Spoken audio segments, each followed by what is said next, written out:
Thank you. இந்த இந்த Tamil font studio அப்படின்றதுல வந்து உண்மையாக இதில் இன்வால்வ் ஆகிறதுக்கு முக்கிய காரணம் என்னென்னா, ஆக்சுவலி வந்து ஒரு டிஜிட்டல் ஆப்ஜெக்ட் அப்படின்ற ஐடியா தான். ஒரு ஃபாண்ட்டும் வந்து எவ்வளோ முக்கியமான ஒரு டிஜிட்டல் ஆப்ஜெக்ட், அண்ட் அந்த ஒரு டிஜிட்டல் உலகத்துக்கு ஒரு ஃபாண்ட் எவ்வளோ இம்பார்ட்டன்ட் அப்படின்ற இடம் தான்.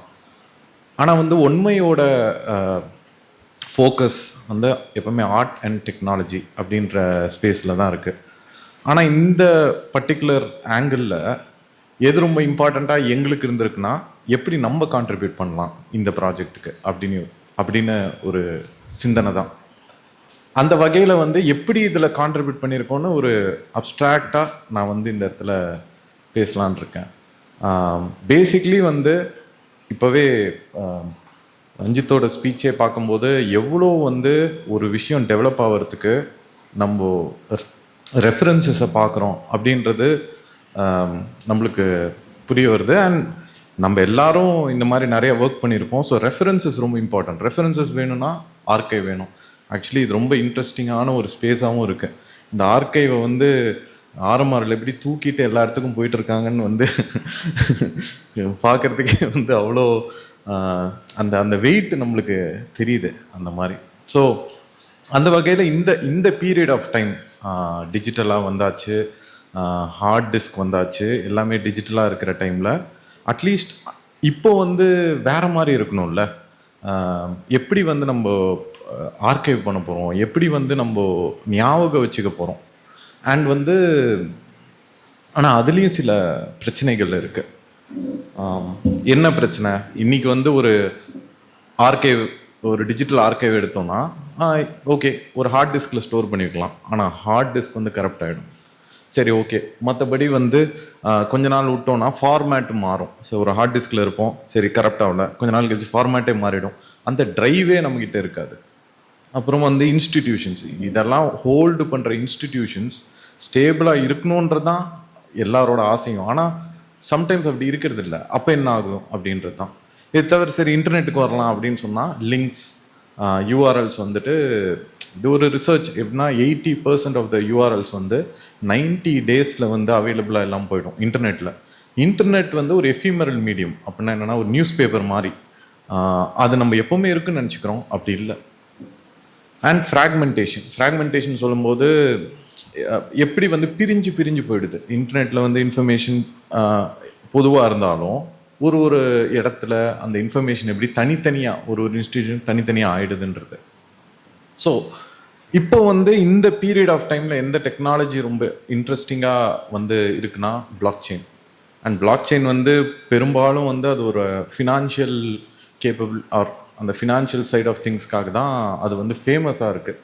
ஆனால் எனக்கு வந்து பர்சனலாக அதில் என்ன இன்ட்ரெஸ்ட்னா அதோட capability of imagining an alternative internet.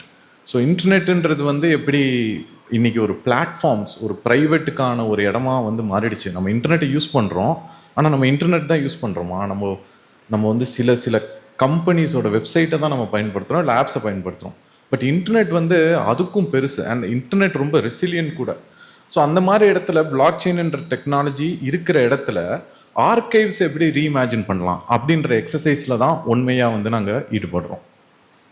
So basically 2 இம்பார்ட்டண்ட்டான டெக்னாலஜி வந்து இந்த பீரியடில் வந்து நான் பாயிண்ட் அவுட் பண்ணுவேன். ஒன்று பிளாக் செயின், அதுக்குள்ளே ரொம்ப போகிறது கொஞ்சம் கஷ்டம்தான், பட் ட்ரை பண்ணுவேன். ஆனால் இன்னொரு முக்கியமான டெக்னாலஜி வந்து ஹேஷிங். ஸோ ஹேஷஸ்ன்னு சொல்லும்போது அது ஒரு கிரிப்டோகிராஃபிக் ஐடியா, ஆர் வந்து அது ஒரு அட்வான்ஸ் மேக்ஸ்ன்னு வச்சுப்போமே. எப்படி வந்து நம்மளால் ஒரு ஃபார்முலாவை வச்சு ஒரு விஷயத்தை கால்குலேட் பண்ண முடியுமோ அந்த மாதிரி ஒரு கால்குலேஷன் தான் இந்த ஹேஷிங் அப்படின்னு சொல்லுவோம்.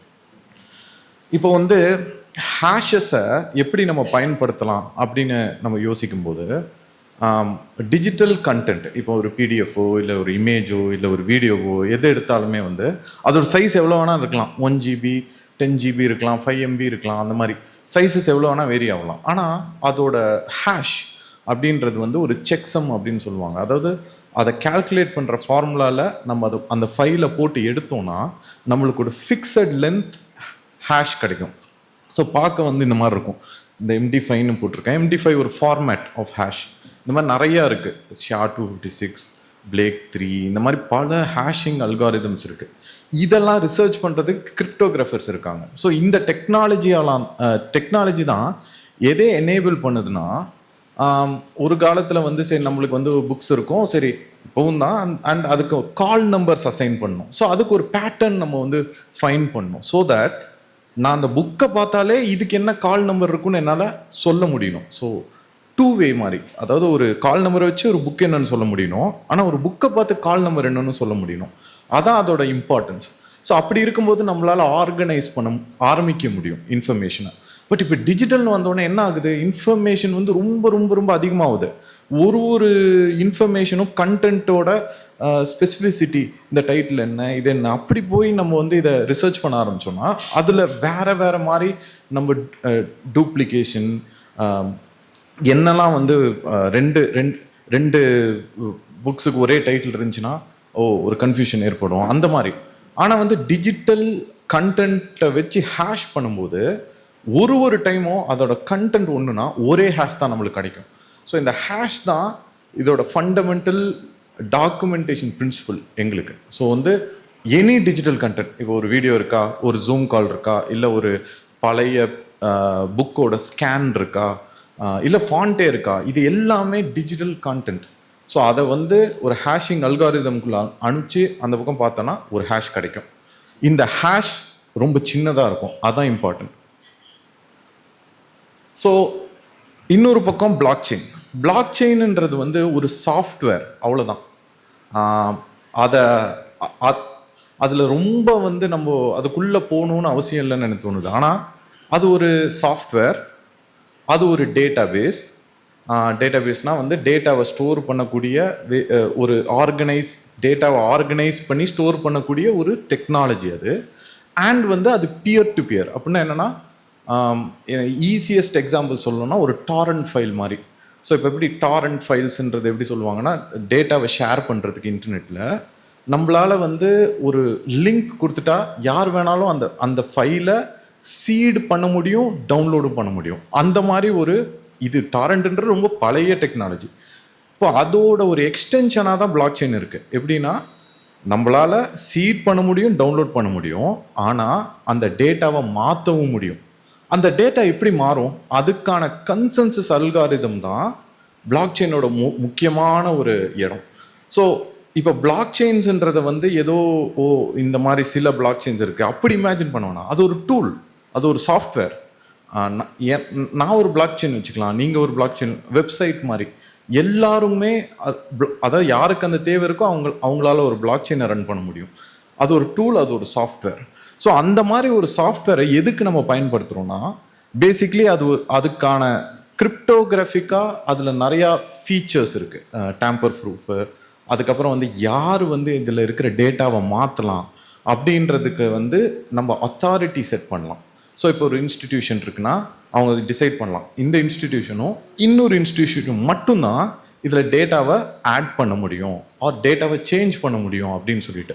ஸோ இந்த மாதிரி பிரின்சிபல்ஸ்லாம் இருக்கும்போது பிளாக் செயின் என்ன ஆஃபர் பண்ணுதுன்னா ஒரு டைம் லைன். இப்போ எப்படி நம்ம ஒரு பேட் எக்ஸாம்பிள் தான், ஆனால் வந்து ஒரு ஃபேஸ்புக் எடுத்துக்கிட்டால் ஒரு டைம் லைன் இருக்குல்ல, இந்த டேட்டில் இந்த ஃபோட்டோ போட்டோம், இந்த டேட்டில் இந்த ஃபோட்டோ போட்டோம், இந்த டேட்டில் இந்த போஸ்ட் போட்டோம், அந்த மாதிரி வந்து பிளாக் செயினும் ஒரு டைம் லைன். ஆனால் அந்த டைம் லைன் ஒரு கம்பெனி இது இல்லை, நம்மள் தான் மாறுது. அந்த பிளாக் செயினை நம்ம எப்படி பயன்படுத்துகிறோன்னா, ஹேஷை தொங்க விடுற ஒரு கண்டினியூஸ் ஒரு கோடாக நம்ம பயன்படுத்துகிறோம், அவ்வளோதான். ஸோ ஹேஷஸ் என்னன்றது நம்ம முன்னாடி சொன்ன மாதிரி அது ஒரு ஃபைலோட ஃபிக்ஸட் லென்த். ஸோ ஃபைலையே நம்ம வந்து தொங்க விட்டோம்னா பிளாக் செயின் வந்து ஹெவியாக ஆகிடும். ஆனால் பிளாக் செயினை லைட்டாக வச்சுக்கிறதுக்கு அதோட ஹேஷஸை மட்டும் தொங்க விடுறோம். ஸோ அதுக்கப்புறம் இன்னொரு பக்கம் ஸ்டோரேஜ் நோட்ஸ் இருக்குது. ஸோ ஹேஷ் இருக்குது, பிளாக் செயின் இருக்குது, ஸ்டோரேஜ் நோட் இருக்குது. ஸ்டோரேஜ் நோட்னா என்ன, இப்போவும் நம்ம வந்து ஸ்டோரேஜ் நோட்னு ஒரு கம்ப்யூட்டராக இருக்கலாம், அதில் ஒரு ஹார்ட் டிஸ்க் இருக்கலாம். இப்போ என்னன்னா ஒரு பிளாக் செயினை பயன்படுத்தி நம்ம ஒரு ஸ்டோரேஜ் நோடை கிரியேட் பண்ணும்போது ஸ்டோரேஜ் நோடோட சென்டிமெண்ட் வந்து குறையுது. சென்டிமெண்ட்னா சம்டைம்ஸ் நம்ம என்ன பண்ணுவோம்னா ஆர்கைவ் பண்ணும்போது ஐயோ அந்த சிடியே எவ்வளோ இம்பார்ட்டண்ட் அப்படி யோசிக்க ஆரம்பிப்போம். சிடி இம்பார்ட்டண்ட்டா அதுக்குள்ளே இருக்கிற கண்டென்ட் இம்பார்ட்டண்ட்டா அப்படின்றது. ஆனால் ஒரு பீரியடில் உருவாகிற ஹார்ட்வேரும் இம்பார்ட்டன்ட் தான். ஆனால் ஃப்யூச்சரை நோக்கி போகும்போது நம்மளால் எவ்வளவோ இன்னைக்கு டேட்டா ஜென்ரேட் ஆகுது, எல்லாத்தோட அது சேவ் பண்ணி வைக்கிற ஹார்ட்வேரை நம்ம இம்பார்ட்டண்ட்டாக எடுத்துக்க முடியாது. அப்போது அதை பிரிச்சிடுறோம். அதை பிரிச்சுட்டு ஸ்டோரேஜ் நோட்ஸில் டேட்டாவை ஸ்டோர் பண்ணுறோம். பிளாக் செயின் வந்து ஒரு கொடி மாதிரி அப்படியே பரவிட்டே வருது. அதில் ஹேஷாக தொங்கிட்டே வருது. ஸ்டோரேஜ் நோட் என்ன பண்ணுது? பிளாக் செயினை பார்க்குது. ஓகே, இப்போ நான் இந்த டேட்டாவெல்லாம் நான் ஸ்டோர் பண்ணிக்கிறேன் அப்படின்னு சொல்லி ஸ்டோர் பண்ணுது. இப்போ புதுசாக ஒரு ஸ்டோரேஜ் நோட், இப்போ டெக்னாலஜி மாறலாம், நாளைக்கு ஹார்ட் டிஸ்க் மாறலாம். ஓகே, இன்னும் நம்ம பெட்டரான ஹார்ட் டிஸ்க் வந்துட்டோம், இல்லை இன்னொரு 100 வருஷம் கழிச்சு பெட்டரான ஒரு வேறு ஏதோ ஒரு ஸ்டோரேஜ் டெக்னாலஜி வந்து ஃபார்ம் ஆகுதுன்னா, அப்போ என்னன்னா திருப்பி அந்த பிளாக் செயினை டே 1லேருந்து அது லிசன் பண்ணிச்சுன்னா அப்படியே டைம் லைனோடு அதுக்கு தெரியும். ஓகே, இந்த ஹேஷ். சரி, இது யாருக்கிட்ட இருக்குது? மேபி வந்து இன்னொரு பழைய ஸ்டோரேஜ் நோட் கிட்ட இருக்கும், இல்லைனா அதை அப்லோட் பண்ண பர்சன் கிட்டே இருக்கும். அதுக்கிட்டேருந்து அதால் வாங்கிக்க முடியும். ஸோ இப்படி வாங்கிறது மூலமாக ஸ்டோரேஜ் நோட் மைக்ரேஷன் அப்படின்றது வந்து ரொம்ப ஈஸியாகவும் சென்டிமெண்ட் இல்லாமையும் மாறுது. ஸோ எப்படி அது ஒர்க் ஆகுதுன்றது தான் நான் இங்கே போட்டிருக்கேன். பிளாக் செயினை படிக்கும், அண்ட் அது ஒரு லிஸ்ட் ஆஃப் ஃபைல்ஸை வந்து ஒரு லிஸ்ட்டை பில்ட் பண்ணிவிடும். அதுக்கப்புறம் அந்த டேட்டாவை கேட்டு வாங்கும். அதால் இண்டிபெண்ட்டாக ஹேஷ் பண்ணி பார்க்க முடியும்.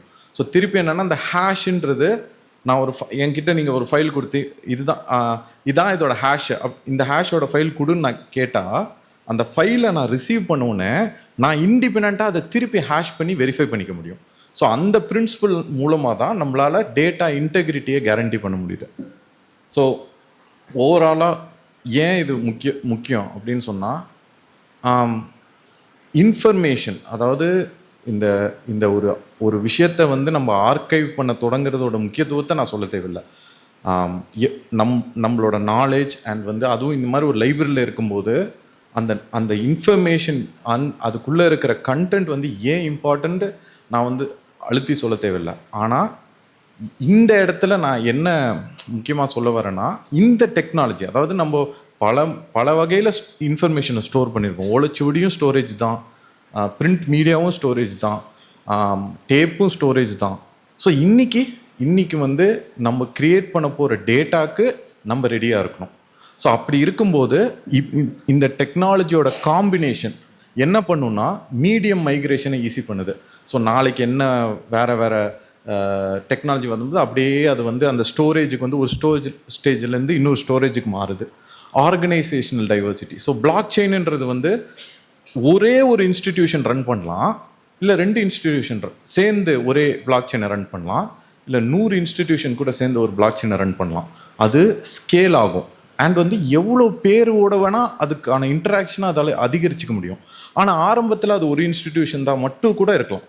ஆனால் அந்த டைவர்சிட்டி உருவாகும் போது ஒரு இன்ஸ்டிடியூஷன் இல்லை ஒரு ஆர்கனைசேஷனோட ஒரு லைஃப் டைம் முடியும் போதோ, இல்லைனா அதோட டைம் வந்து தவிர்க்க முடியாத காரணத்தினால ஏதோ ஒரு அதை வந்து ஸ்டாப் பண்ணணும் அந்த இன்ஸ்டிடியூஷன் வரும்போது, ஆனால் அந்த டேட்டா அப்படியே தொடர்ந்து அதோட வாழ்க்கை வந்து பயணிக்கலாம். அண்ட் வந்து geographical diversity.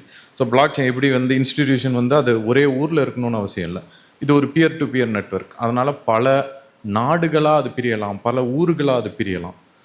And hardware diversity எப்படின்னா, நம்ம ஸ்டோரேஜ் நோட்ஸ் வந்து ரெப்ளிகேட் பண்ண முடியும்.